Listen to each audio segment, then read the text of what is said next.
Mahatma Gandhi. The name itself conjures images of peace, of nonviolence, of unwavering moral fortitude. He is the saint of Sabarmati, the father of a nation, an icon whose teachings have echoed across continents, inspiring movements for justice and freedom. We see him in his simple dhoti, a wizened smile, leading a subcontinent to independence through the sheer force of his will and the radical power of satyagraha. This is the Gandhi etched into our collective memory, a figure almost beyond human, elevated to the realm of myth.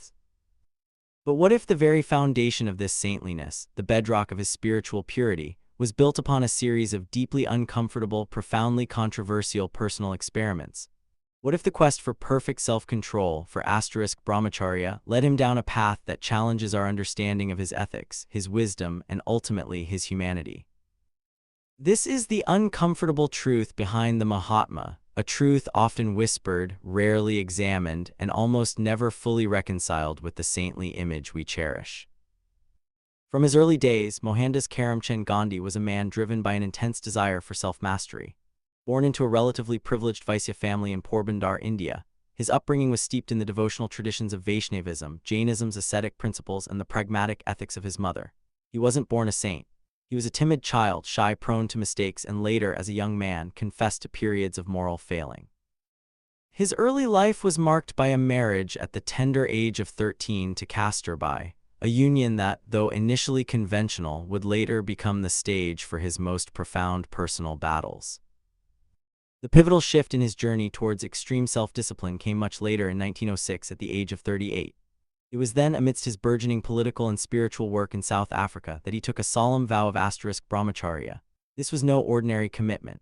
For Gandhi, brahmacharya meant absolute abstinence from sexual relationships, not just outside marriage, but within it as well. It was a radical rejection of physical desire, a total dedication of one's energy to spiritual and public service. He believed that true freedom, true power, lay in conquering the senses, in redirecting the vital life force away from personal gratification and towards a higher, collective good. This ancient concept, brahmacharya, traces its roots back to the Vedic traditions, where it initially referred to the student phase of life, dedicated to learning and celibacy. Over millennia, it evolved into a broader spiritual ideal, a cornerstone of yogic philosophy and ascetic practice. Think of the ancient rishis meditating in Himalayan caves, their bodies withered, their minds ablaze with spiritual fire. They sought to transcend the material world, to achieve union with the divine by severing the ties of carnal desire. For them, every act of self-denial was a step closer to liberation, a purification of the soul. Gandhi, in his own way, was a modern rishi. He believed that the path to political liberation for India was inextricably linked to the spiritual liberation of its people, starting with himself. He saw his body as a laboratory, his life as an ongoing experiment in truth. If he could conquer his own desires, he could lead others to conquer theirs. This was the rational, symbolic explanation behind his vow. Personal purity was a prerequisite for national purity, an internal battle waged to win an external war against oppression. But then the experiments escalated. The death of his beloved wife, Kasturba, in 1944 proved to be a profound turning point, a catalyst that plunged him into an even more extreme phase of his spiritual quest. The world was in turmoil. India was on the cusp of independence, yet simultaneously gripped by escalating Hindu-Muslim violence, a communal hatred that tore at the very fabric of the nation he sought to build. Gandhi was devastated, not just by the loss of his partner, but by the perceived failure of his mission to unite India. He began to believe, fantastically, that the bloodshed, the division, the very suffering of India was somehow a direct consequence of his own spiritual imperfections. He felt a desperate need to purify himself further, to achieve a level of brahmacharya so absolute, so unassailable, that it would somehow cleanse the collective soul of his people. It was in this crucible of personal grief and national despair that Mahatma Gandhi embarked on what he termed his celibacy experiments. These were not abstract meditations or solitary fasts. They involved sharing his bed with young women, often unclothed, to test his resolve.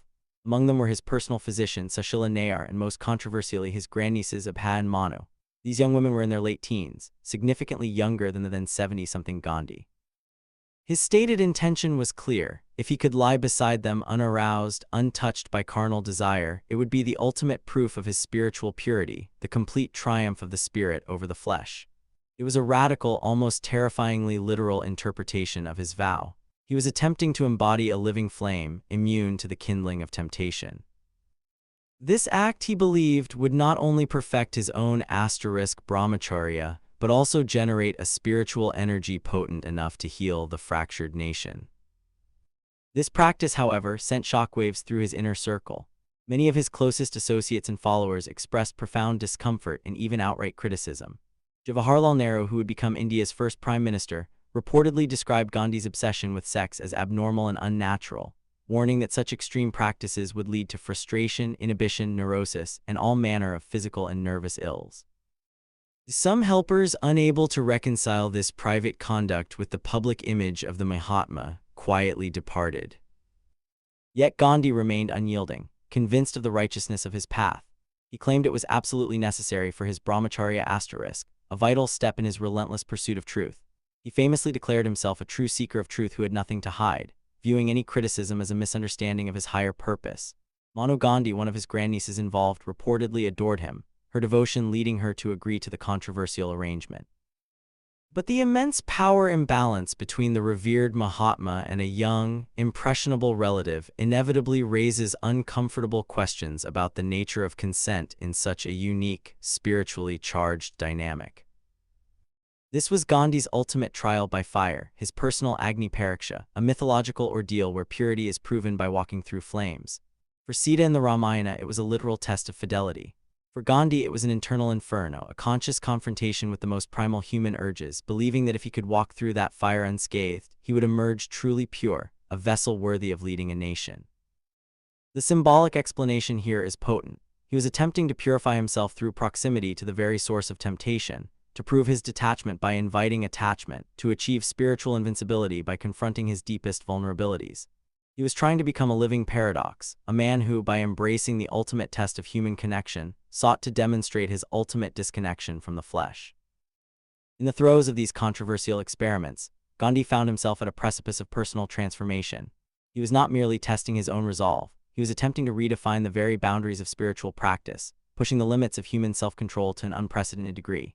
He continued to believe with unshakable conviction that these trials were the crucible in which his brahmacharya would be forged, a necessary suffering to achieve a purity that transcended the physical. It was a deeply personal, often misunderstood quest for a profound breakthrough, a radical reimagining of what it meant to be truly free, truly whole, truly the Mahatma. He continued to believe with unshakable conviction that these trials were the crucible in which his brahmacharya would be forged, a necessary suffering to achieve a purity that transcended the physical. It was a deeply personal, often misunderstood quest for a profound breakthrough, a radical reimagining of what it meant to be truly free, truly whole, truly the Mahatma. This quest, however, took on forms that would forever challenge conventional understanding, pushing the boundaries of spiritual discipline into profoundly uncomfortable territory. To Gandhi, the external world was merely a reflection of the internal state.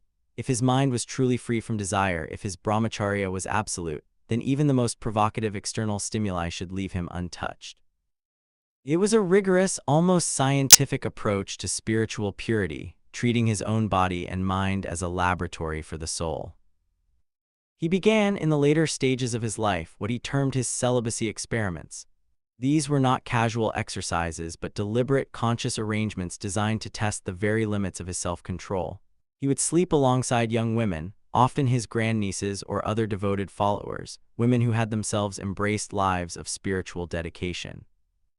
They would lie on the same mat, sometimes naked or semi-naked, a deliberate defiance of societal norms and the very concept of temptation. The world recoiled, but Gandhi saw it differently. He was not engaging in physical acts. He was engaging in a profound act of disengagement, proving to himself, and perhaps to God, that his spirit was entirely divorced from the flesh. For Gandhi, these were not acts of impropriety, but rather the ultimate test of non-attachment, a pilgrimage through the landscape of human desire without succumbing to its gravitational pull. He believed that if he could remain unaffected, his mind utterly serene and free from carnal thought even in such close proximity, then his brahmacharya was truly perfected. It was an audacious, almost terrifyingly honest confrontation with the most primal human instincts, a radical attempt to transmute raw biological energy into pure spiritual power. He sought to demonstrate that true purity wasn't about avoiding temptation, but about utterly conquering it, about transcending the very possibility of arousal. Consider the ancient Hindu myth of Kama. the god of desire, in his audacious attempt to awaken Shiva from his profound meditation. Shiva, the ultimate ascetic, sat immersed in tapasya, deep in contemplation, oblivious to the world. The gods, desperate to have him marry Parvati and father a son who could defeat the demon Tarakasura, sent Kama to pierce Shiva with his flower-tipped arrows, hoping to stir desire within the great yogi. Kama, with his beautiful wife Rati and the spring breeze as his allies, aimed his powerful arrows. The forest bloomed, the birds sang, and even Shiva's senses began to stir, a flicker of awareness breaking through his meditative trance. But as Kama prepared to fire his most potent arrow, Shiva, sensing the intrusion, opened his third eye. From it blazed a fiery gaze that instantly incinerated Kama, reducing him to ashes. Kama, the embodiment of desire, was thus rendered *Ananga*, the bodiless one. Shiva's act was not one of violence in the human sense, but a demonstration of absolute mastery over desire, a cosmic assertion that true spiritual power could obliterate even the most powerful external temptations. Gandhi's experiments, in a profoundly human and symbolic way, echoed Shiva's fiery resolve. He too was seeking to incinerate Kama, not with a divine third eye but with an unwavering internal discipline. The women who lay beside him were not temptresses in the traditional sense, but symbolic manifestations of the world's allure, the very essence of human connection and physical intimacy that he was striving to transcend. By placing himself in such a vulnerable, challenging position, Gandhi was enacting his own tapasya, his own rigorous self-mortification. He was daring Kama to strike, to prove that his own spiritual fire was potent enough to reduce desire to ash, rendering it ananga within his own being. This was not about suppressing desire, but about sublimating it entirely, transforming it into a higher form of energy. He believed that the vital energy traditionally expended through physical intimacy could be conserved and redirected, fueling intellectual clarity, moral strength, and spiritual insight. It was a radical reinterpretation of brahmacharya from mere celibacy to a complete mastery of all senses, a state where the mind itself was incapable of entertaining impure thoughts, regardless of external circumstances. The women involved were not passive participants. They were, in Gandhi's view, collaborators in a spiritual endeavor, willing partners in his quest for truth. They too had to cultivate a detached purity, viewing the experiment not as a personal interaction but as a shared spiritual discipline. For them, it was an act of profound devotion and trust in a man they considered a living saint, a selfless contribution to his spiritual evolution and, by extension, to the cause of Indian independence, which he believed was intrinsically linked to his own purity. The psychological toll, however, was immense, not only on Gandhi but on those around him. Critics, both then and now, have grappled with the ethical implications, the power dynamics, and the sheer audacity of these experiments. Was it a profound spiritual act or a misguided, even manipulative exercise of power? Gandhi himself acknowledged the immense suffering and misunderstanding these trials caused. He was acutely aware of the accusations of hubris, of placing himself above moral norms. Yet he persisted, driven by an unyielding conviction that the truth, however uncomfortable, must be pursued to its ultimate conclusion. His own diaries reveal moments of profound doubt, of wrestling with the very nature of his own purity. There were times when he questioned whether he had truly achieved the absolute detachment he sought. The human element, the stubborn persistence of unconscious urges, was a formidable adversary. He was not a god, but a man, albeit one striving for godlike purity. The struggle was real, visceral, and deeply isolating. Yet, through this relentless self-interrogation, this audacious experimentation with the boundaries of human capacity, a transformation began to coalesce. It was not a sudden revelation, but a gradual, painful shedding of layers, a deepening understanding that absolute control over the physical was but a precursor to something far more profound. The breakthrough, when it came, was less about the absence of temptation and more about the presence of an unshakable inner peace. He didn't achieve a state where physical proximity held no meaning. Rather, he attained a state where the meaning he ascribed to it was utterly transformed.